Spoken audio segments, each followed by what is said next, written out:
For this one, I have these two round cardboard boxes from the Dollar Tree. They're two different sizes. I'm going to be covering these in paper, so I don't know if that's going to affect the lid fitting on there the same. So I do attempt to remove some of the paper that's covering the inside of the lid, because if I'm going to be adding paper, I thought maybe I should remove some of this paper so the fit would be the same. I did sand that smooth once I got that off of there. These two sheets of scrapbook paper, you'll want to have a lighter color and a darker color. I cut those down to fit on each of the boxes, and I did give the outside of the boxes a light sanding. That will give, the Mod Podge the best chance, the adhesion, the best chance that it can have. Of course, if you bought some plain paper mache boxes, then you wouldn't have to worry about any of these prepping steps. On the larger one, the paper wasn't quite long enough, so I did go back later and just put a patch over that.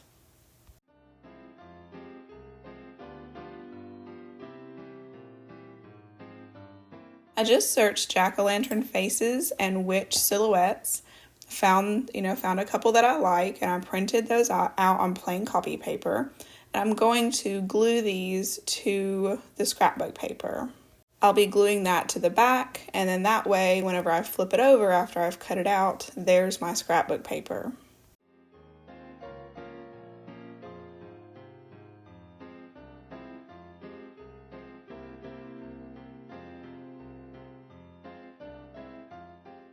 And I'm going to attach that with this crafting glue stick. Obviously, with the one with the lighter paper, you're going to want your silhouette to be on the darker paper, and then vice versa. For the darker box, you'll want your image to be, cut out of the lighter scrapbook paper. And I did glue, the contrasting paper to those lids as well.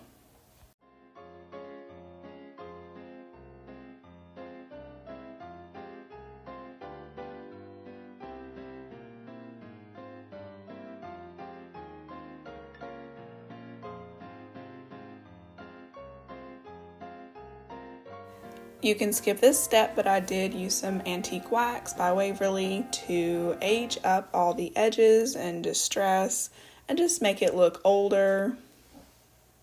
These turned out really cute, and there are so many different types of images you could use. You could do a black cat or a ghost. There are lots of different types of Halloween characters that you could put on these.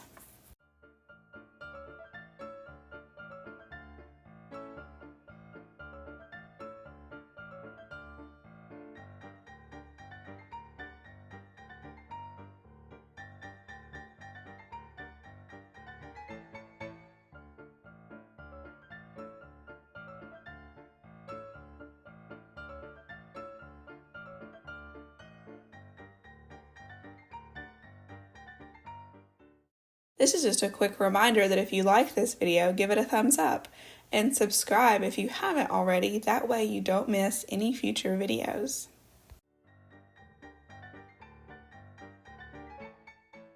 I got this little ghost at the Dollar Tree, and it's pretty cute as is. It rocks, this little shelf sitter here.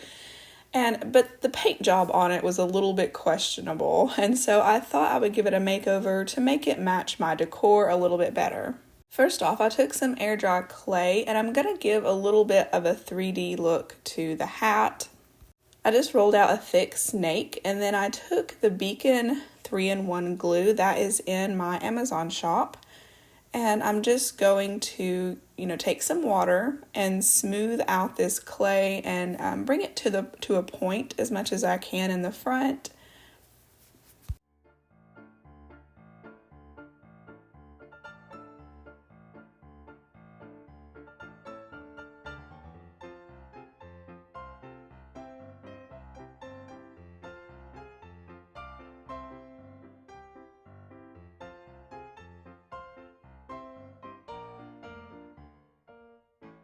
I wanted to add some texture to the ghost and just give this whole piece a little bit of an older, sort of more rustic feel. And so I'm going to take some cheap paper towels and Mod Podge them to the ghost, front and back.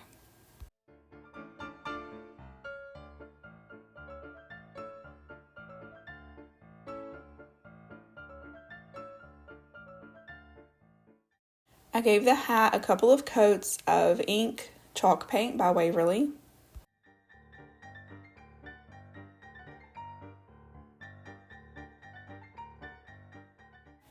The broomstick was black, so I painted it with truffle chalk paint. And I gave the ghost a couple of coats of this antique parchment by Apple Barrel.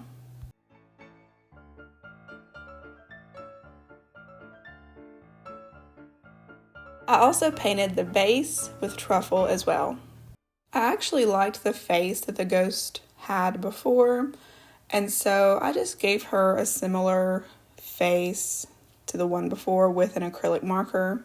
For the broom, I'm going to cover it with some raffia, and to begin with, I just covered it with strips of raffia to completely cover up the orange before adding more raffia to give it a broom look.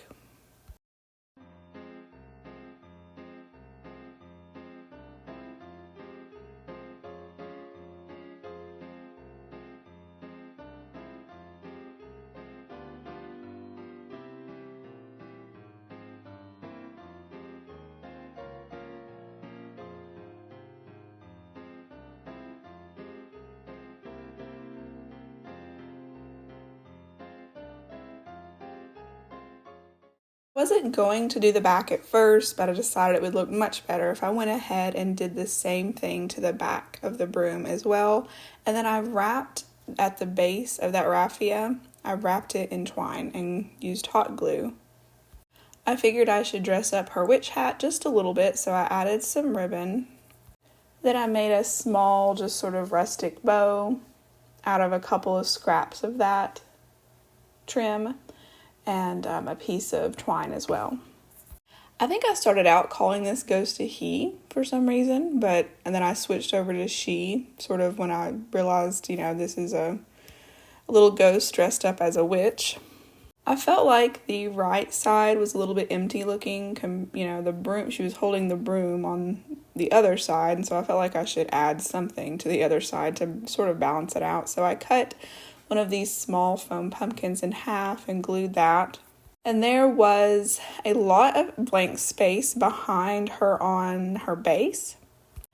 After covering that broom head in raffia, it was a little heavier, and so it made the ghost sit a little bit crooked. So all I did is underneath that Spanish moss on the back there, I added extra hot glue on one side to weight that side down a little bit underneath that Spanish moss so that she would sit more level again.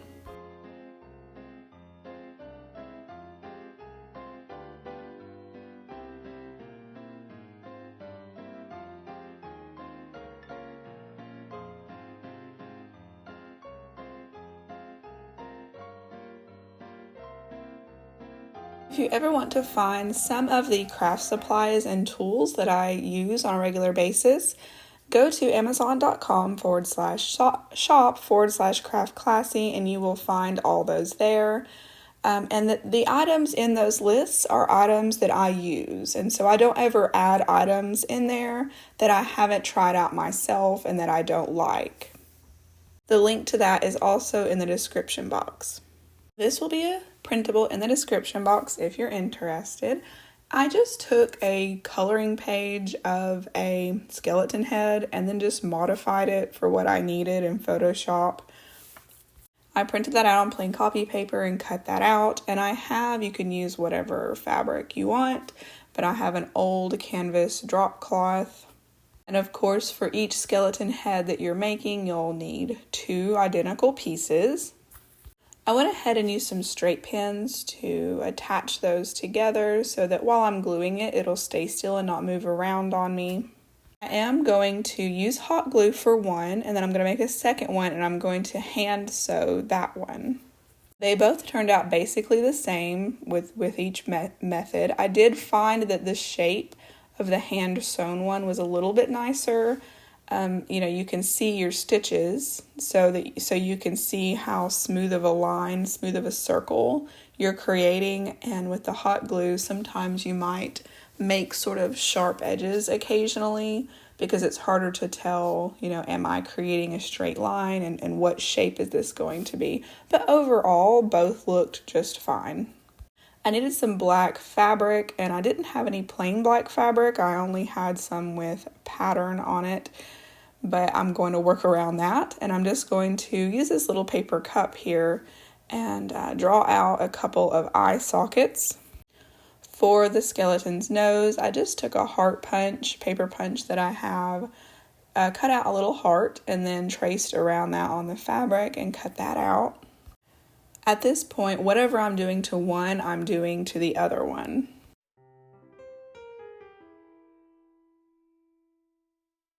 I'm using Aleene's tacky glue to glue on their eyes, or their eye sockets, and the noses as well. One of the eyes on one of the skeletons, I don't know how I got it so crooked, but it was a little too low, but it still looked fine.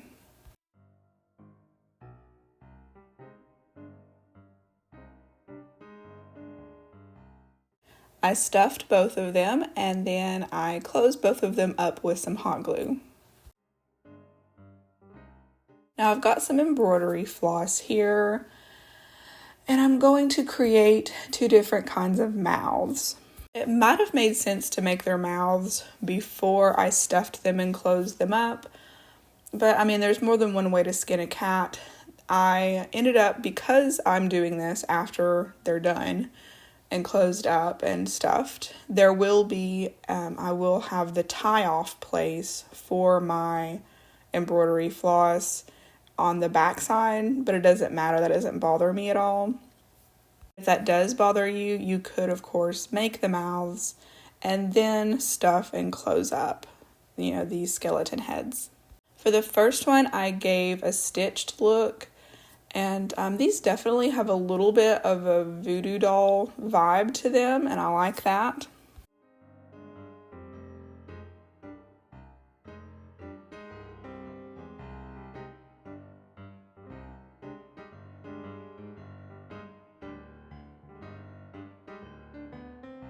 This second one, I wanted it to have more of a smile rather than a closed mouth.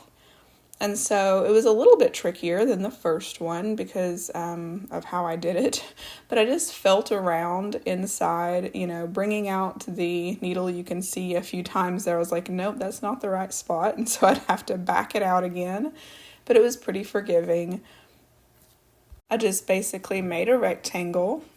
And guys, if I can do this, you can do this. I don't sew. I have barely dabbled with embroidery, so this was super easy. I'm not sure I'd know how to dabble.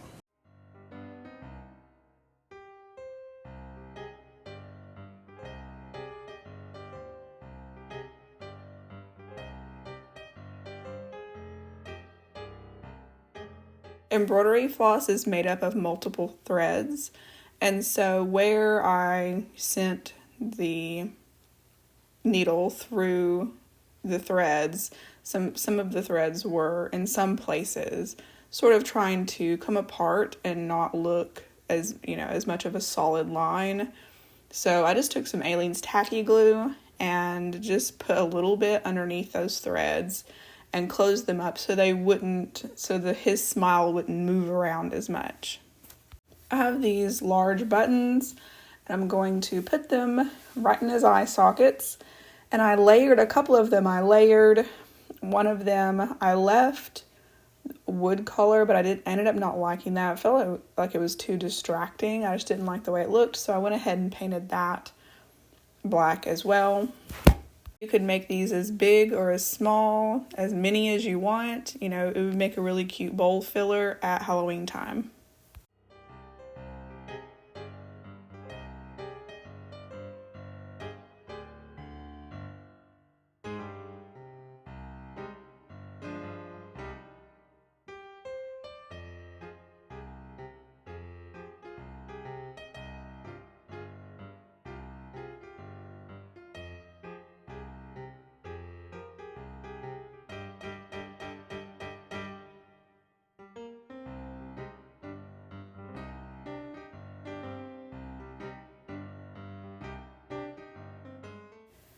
For this one, I have this chipboard, and the chipboard that I'm using is in my Amazon shop.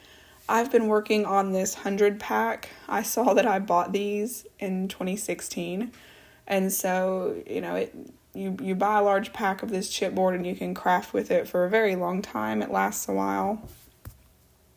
I'm going to make a box basically, and I'm just using the grid on the cutter, the paper cutter, to determine my sizing. That was just the easiest and quickest way to do it. I just did 2 identical pieces for the front and back of the box, and then 2 identical pieces for the sides of the box. I have this jack-o'-lantern cut out from the Dollar Tree, and I'm going to fill the hole up in the stem with some lightweight spackling, and then trace around that on the front of my box that I'm creating. And I cut that out, but you can see that I did cut out on the inside, leaving a space because that's where the glue is going to go. That'll make more sense in a little bit. And I just glued this box or bag. It will definitely have a bag luminary look when it gets done. I just glued it together with hot glue.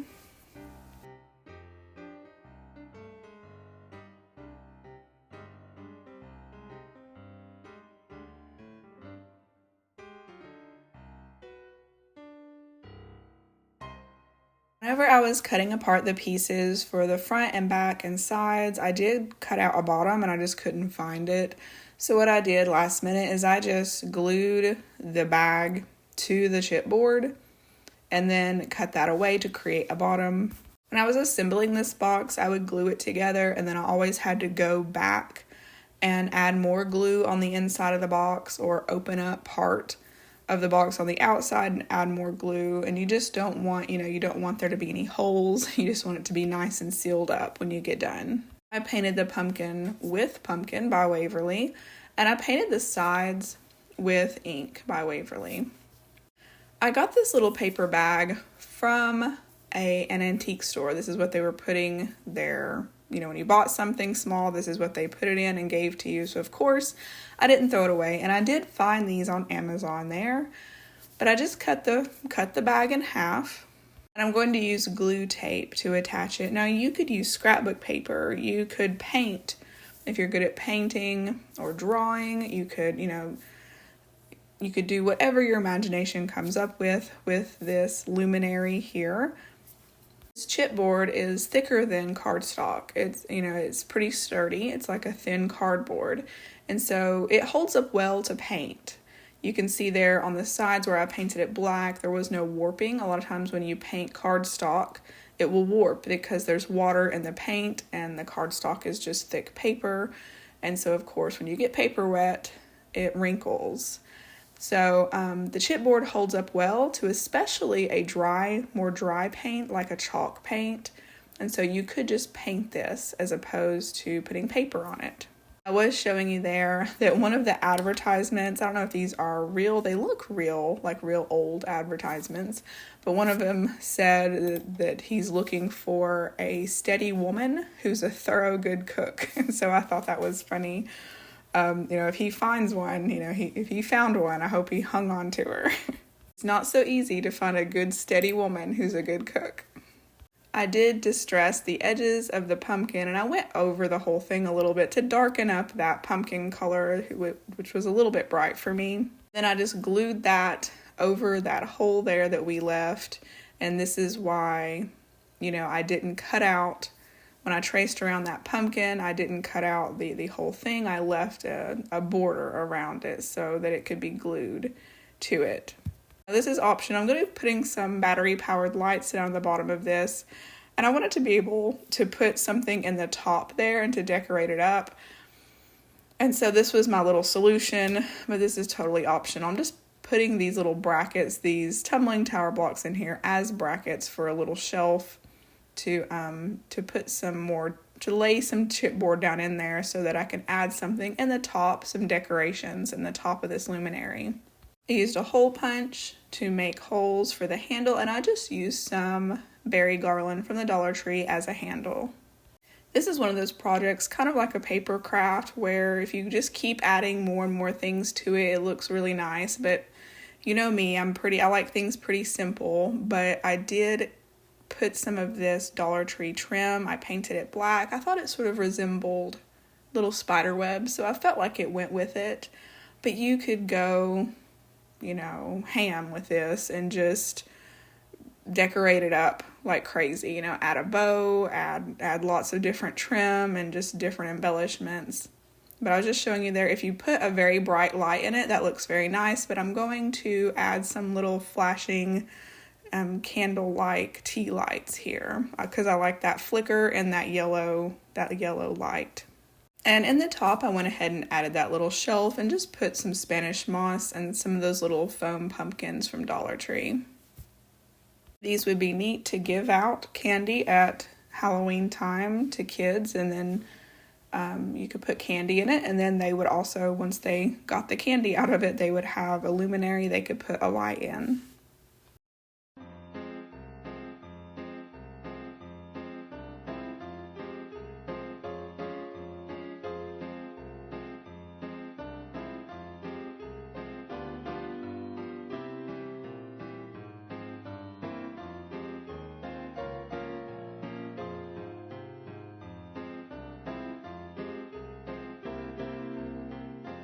But that's it for this one. These were really fun and easy. If you ever have any questions, I know sometimes I get to going fast.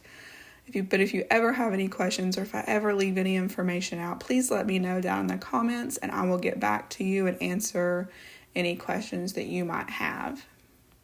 Thank you so much for watching. I hope you have a wonderful day. See you in the next one.